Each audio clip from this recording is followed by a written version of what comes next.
हे guys, welcome back. एक question बच्चे है ना बहुत ज़्यादा पूछते हैं कि एक तो सबसे बड़ा कंफ्यूजन बच्चों को ये रहता है कि 11th क्लास से स्टार्ट करें आईटी जेईई की प्रिपरेशन या 12th से स्टार्ट करें। अगर 12th में करते हैं तो उनको ये लगता है कि सीबीएसई बोर्ड की कैसे प्रिपरेशन करें। तो बच्चों इस चीज़ को लेके ना आपके लिए बहुत बच्चों के ये कंफ्यूजन रहता है कि हमें एग्जैक्ट करनी है या नहीं करनी, और अगर करनी है तो कौन कौन सी प्रॉब्लम्स हमारे सामने आएंगी।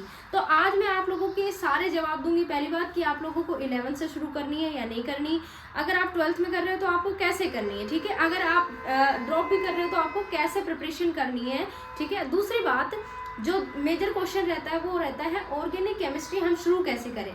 तो बच्चों आज मैं तुम्हें बताऊंगी कि ऑर्गेनिक केमिस्ट्री की क्या स्ट्रेटेजी रह सकती है, आप ऑर्गेनिक केमिस्ट्री में अच्छे मार्क्स कैसे ला सकते हो, ठीक है।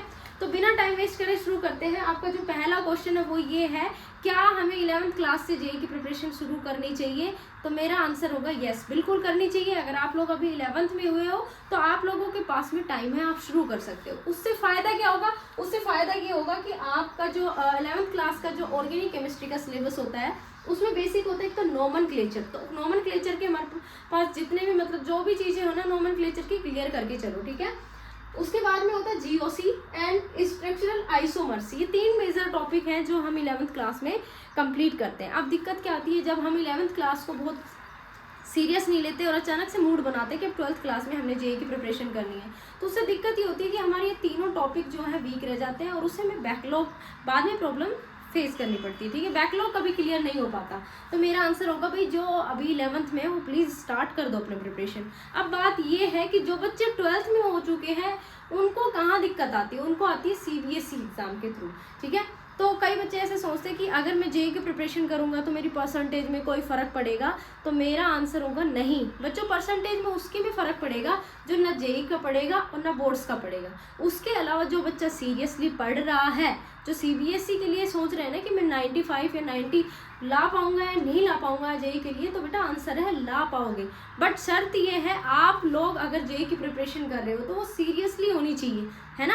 अगर आप लोग देखोगे सिलेबस में, आप जितना भी ऑर्गेनिक का देखो या फिर आप फिजिक्स का देखो, केमिस्ट्री का देखो, जिसका भी आप सिलेबस देख रहे हो, जैसे ऑर्गेनिक केमिस्ट्री की बात कर रहे हैं हम, तो ऑर्गेनिक केमिस्ट्री में जो भी चैप्टर्स इंक्लूडेड हैं, जो भी आने वाले हैं, वो जेईई में इन डिटेल करते हैं, है ना। तो बस फ़र्क इतना है, जो बच्चे इनको अच्छे से कर लेते हैं उनके लिए बस प्रीवियस ईयर क्वेश्चन काफ़ी होते हैं, वो सीबीएसई के प्रीवियस ईयर क्वेश्चन लगा ले तो उनको कोई प्रॉब्लम नहीं आएगी। और मैंने काफ़ी बच्चे देखे हैं जो जेईई के साथ में 95, 97, 98 मार्क्स लाते हैं केमिस्ट्री में। अंडरस्टैंड। तो ये कन्फ्यूज़न नहीं रहना चाहिए कि सीबीएसई के साथ में शुरू करना है या नहीं करना, ओके। अब बात ये आती है कि क्या स्ट्रैटेजी रहने वाली है ऑर्गेनिक केमिस्ट्री को शुरू करते टाइम और लास्ट में ख़त्म करते टाइम। तो दिक्कत कहाँ आती है, जो ये पैटर्न है ना, ये पैटर्न होता है ज़्यादातर जो भी कोचिंग्स होती है या फिर आप ऑनलाइन क्लासेस ले रहे हो, सब में ये पैटर्न होता है ऑर्गेनिक केमिस्ट्री पढ़ाने का, ठीक है। जिसमें आपका नोमेनक्लेचर, जीओसी, स्ट्रक्चरल आइसोमेरिज्म ये 11th में ही खत्म हो चुका है, 11th में ही हो जाता है। अब दिक्कत ये 11th नहीं पढ़ी तो क्या मैं 12th से शुरू कर सकता हूँ, तो यस बच्चों आप कर सकते हो। इनका इतना कोई फर्क नहीं पड़ने वाला है, सिर्फ एक जीओसी को छोड़ करके। अब बात ये है कि जीओसी मैं लेके बैठ जाऊँ, अगर मेरी क्लास में मान लो मैं क्लास ले रहा हूँ और क्लास में मेरे ये टॉपिक्स चलने लग रहे हैं, मेरे ये बढ़ रहे हैं, तो बेटा जीओसी को उस टाइम नहीं करो। आप लोग क्या करो, जो भी टीचर पढ़ा रहा है उस कंटेंट के साथ चलो, ठीक है। जीओसी आप पर डे फिर आप खुद से 1-2 घंटे निकालो, उसको देखो कि आप क्या इसमें अच्छा कर सकते हो, ठीक है।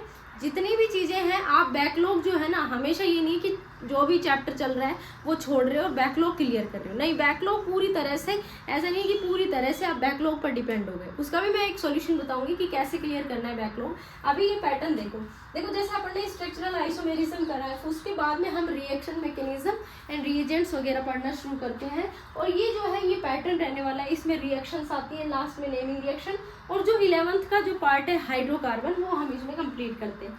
अब ये जितने भी टॉपिक्स सीख रहे हैं तुम्हें 12th में मिलते हैं, लाइक एरोमेटिक कंपाउंड्स 11th में भी है एंड 12th में भी इसके सारे क्वेश्चंस है ना। हेलो एल्केन्स है, एल्कोहल्स है, अमाइंस है, एल्डिहाइड है, कार्बोक्सिलिक एसिड है, बायोमोलिक्यूल्स है, पॉलीमर और केमिस्ट्री इन एवरीडे लाइफ अपने सीबीएसई में नहीं है, ठीक है। लेकिन ये अपना सारा का सारा जो सिलेबस है वो 12th का मोस्टली सिलेबस है। तो ये तो रहने वाला होता है पैटर्न हमारा, जो भी हम जिस कोचिंग इंस्टीट्यूट में पढ़ते हैं वो इस पैटर्न से हमें पढ़ाते हैं, ठीक है। अब बात आती है कि भाई आप लोग कैसे ऑर्गेनिक केमिस्ट्री को कंप्लीट कर सकते हो। देखो ऑर्गेनिक केमिस्ट्री में सबसे पहले आपको जो चीज़ नहीं करनी है वो बता देती हूँ।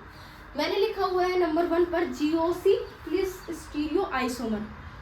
तो सबसे पहले तो GOC जिसने 11th में नहीं पढ़ी वो भी, और जिसने 12th में अभी शुरू किया है 11th में नहीं पढ़ी वो भी पहले GOC क्लियर करे, क्योंकि GOC मैं ये कह सकती हूँ कि ये तो महाग्रंथ है केमिस्ट्री का, ऑर्गेनिक केमिस्ट्री का महाग्रंथ है। तो बिना GOC को आप कुछ भी चीज़ शुरू नहीं कर सकते, फंसोगे आगे, ठीक है। बाद में दिक्कत क्रिएट होंगी, तुम्हें बाद में क्वेश्चंस नहीं बना पाओगे। तो GOC प्लीज़ अपना क्लियर कर लेना। दूसरी बात है स्टीरियो आइसोमर्स। देखो स्टीरियो आइसोमर्स के 3 से 4 क्वेश्चन तुम्हें देखने को मिलते हैं, तो ये दोनों चीज़ें पहले ही क्लियर होनी चाहिए, ठीक है। अब बात ये है कि बैकलॉग फिर हम कैसे क्लियर करें। आपने मना कर दिया कि बैकलॉग क्लियर नहीं करना है, क्लास में जो चल रहा है उसके साथ चलना है, तो बैकलॉग हम कब क्लियर करें। देखो बच्चों, जिस भी कोचिंग इंस्टीट्यूट में आप जा रहे हो या जिस भी टीचर से आप पढ़ रहे हो, उनको ज़्यादा पता होता है आपकी बजाय। आप लोग जो स्ट्रैटेजी बनाते हो उनसे कई गुना अच्छी स्ट्रैटेजी आपके टीचर्स बनाते हैं।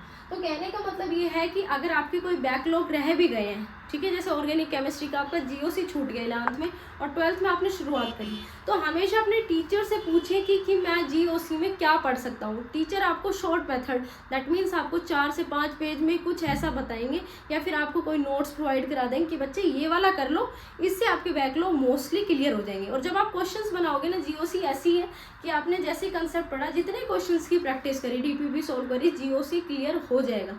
तो कहने का मतलब ये नहीं सिर्फ GOC के लिए बैकलॉग, मतलब कोई भी टॉपिक ऐसा है जो आपका पीछे क्लियर नहीं हुआ, टीचर के साथ बढ़ते जाओ। जो बैकलॉग रह जाता है उसके लिए रिवर्स आओ, टीचर से पूछो, क्योंकि ऑर्गेनिक केमिस्ट्री कब, क्यों, कैसे हुआ, इसके बिना हो ही नहीं सकती। हमेशा अपने टीचर से अपने डाउट लीजिए, ठीक है। बैकलॉग बच जाता है तो टीचर से पूछिए कि कैसे मैं इसको कम टाइम में और इसके साथ कंप्लीट कर सकता हूँ। टीचर आपको बेस्ट सोल्यूशन देंगे, ठीक है। अब कई बच्चे क्या करते हैं ऑर्गेनिक केमिस्ट्री देख करके कि ऑर्गेनिक केमिस्ट्री में मैडम याद करने का बहुत है। देखो याद तो हम सभी सब्जेक्ट में करते हैं, ठीक है, चाहे कोई सब सब्जेक्ट हो, बिना फॉर्मूला, अगर हमें फॉर्मूला याद नहीं है तो हम न्यूमेरिकल नहीं कर सकते। तो ऑर्गेनिक भी ऐसा ही है, काफ़ी चीज़ें हमें याद रखनी पड़ती। बट याद रखने का मतलब ये नहीं है कि आपने टू द पॉइंट रट्टा मार लिया, ठीक है। XYZ कोई भी सब्जेक्ट हो, स्पेशली ऑर्गेनिक केमिस्ट्री में आप बस क्वेश्चन करिए टीचर से कब, क्यों, कैसे। अगर आपको कब, क्यों, कैसे पता है तो आपके बहुत सारे क्वेश्चंस वैसे हो जाएंगे, क्योंकि ऑर्गेनिक केमिस्ट्री कंसेप्ट पर चलती है, ठीक है। तो कभी भी इसको रटोगे नहीं, रट्टा मेथड यूज नहीं करना।